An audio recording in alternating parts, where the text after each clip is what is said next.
Thank you, Joan. Nice job on the 20. Who got that? That was good work.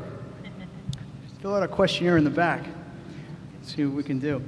Our next presenter is our UMass Lowell Co-Director of Admissions, Carrie Mead. Carrie and her admissions staff have taken the UMass Lowell Office of Admissions into this new millennium with innovative outreach efforts, cutting-edge technology, and a genuine students-first approach to their operation. Their progressive mission is just one of the many reasons why the Office of Admissions is such a strength of ours here at UMass Lowell. In addition, Carrie fully understands the recruiting timetable, as well as some of the realities and misconceptions that many students, parents, coaches, and administrators alike experience in the recruiting process. Please welcome to the stage our UMass Lowell Co-Director of Admissions, Carrie Mead.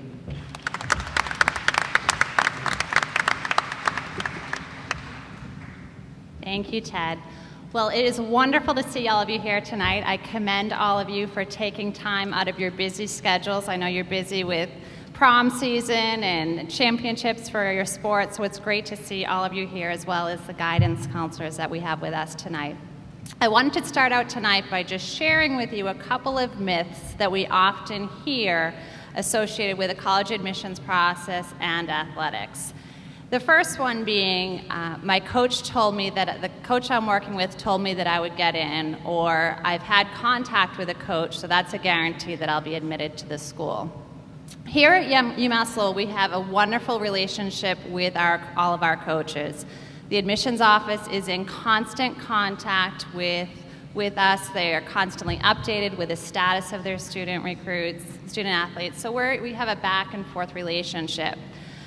However, we can't say the same for all colleges and universities out there.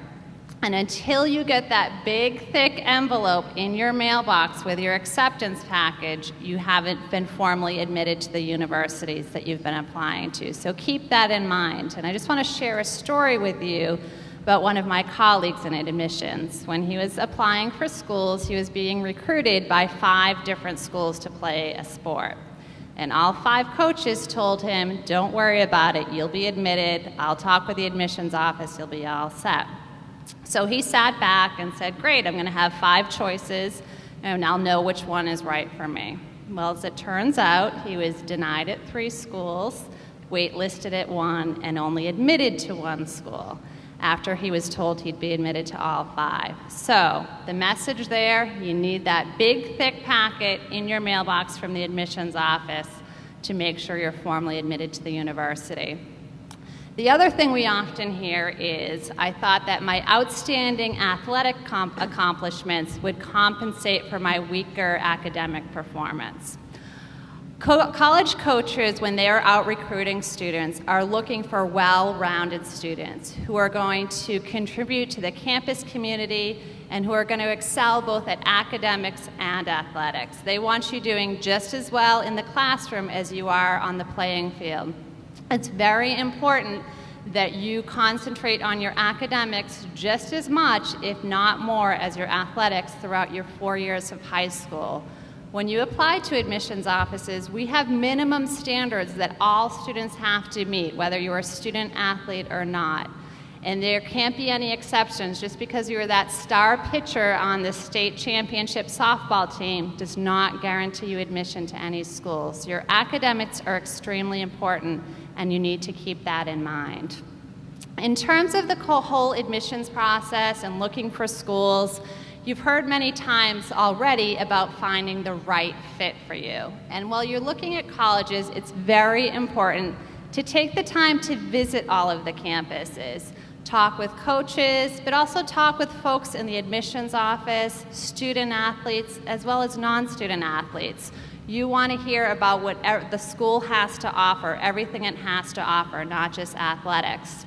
And the important things to look at when you're looking at schools are the price of the different colleges, the location, the size, the academics, and the athletics. And when you start this college search process, what you should do is write down a list of all your athletic needs and your academic needs. Combine those into one list and make sure that all of the schools that you are looking at meet all of your needs. As we saw in this video, we don't like to even think about this or go down this road, but you can have a career-ending injury. And the fact of the matter is, if you have that career-ending injury your freshman year, you want to be at a school that you're going to be happy with, even if you don't have that athletics component to it. So it's very important that you're looking at schools that meet all of your academic needs. Because when you look back on your 4 years, you want to look back with fond memories of your relationships with faculty, students, your academics, and your athletics. But most importantly, you want to be walking across that stage 4 or 5 years later, getting that diploma in your hand. Because the fact of the matter is, this time in college is your time to prepare yourself for life after college, and you want to be armed with the tools, the knowledge, and the skill set to be successful at whatever you do. Many people say that the 4 years of college are the best time of your life, and you want to find a school that you're going to be happy with every aspect of it. So just keep that in mind. And I'm a big supporter of athletics. I'm a huge sports fan. Being involved with college athletics really is a rewarding experience for many students. But you should look at your athletics experience as a supplement to your academic experience. In terms of applying to colleges and universities, like I said before, you want to visit all the college campuses. We all have amazing marketing offices on campus, and we take pictures on sunny days.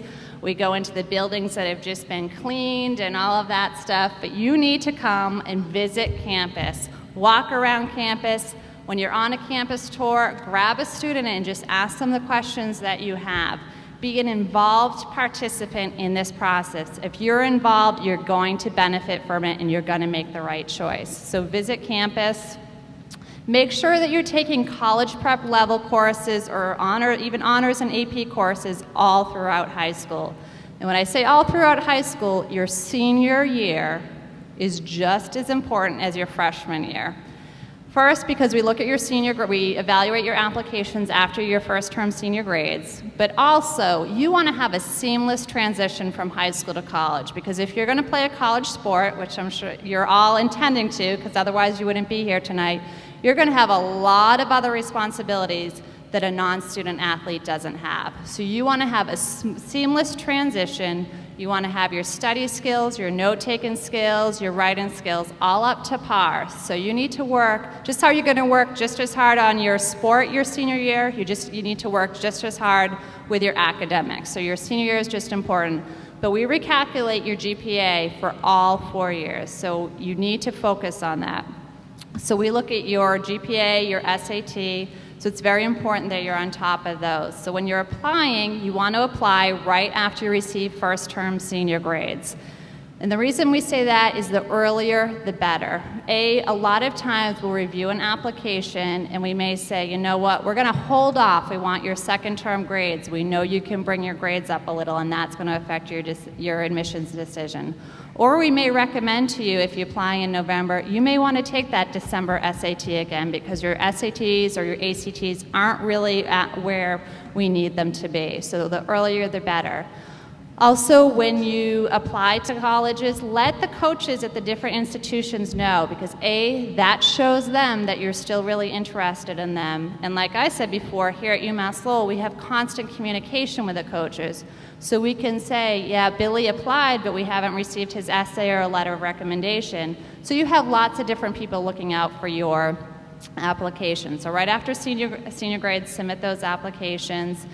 As I said, be active participants. Parents, we say the same. Ask your students those questions. Have you sent in your application? Have you heard from the schools? But what I want to end with is that this is an exciting time in your life. You need to be enjoying this time. You need, as I said, being active participants, asking all the questions, being armed with the information that you need. But most importantly, you're going to find a school that's the right fit for you. There's a school out there for each and every one of you, whether it's starting out at a community college and then transferring to a four-year institution, whether you're playing at a D1 school or a D3 school. There's a school out there for all of you. Make the best of this. You're preparing yourself for the rest of your life, and enjoy it.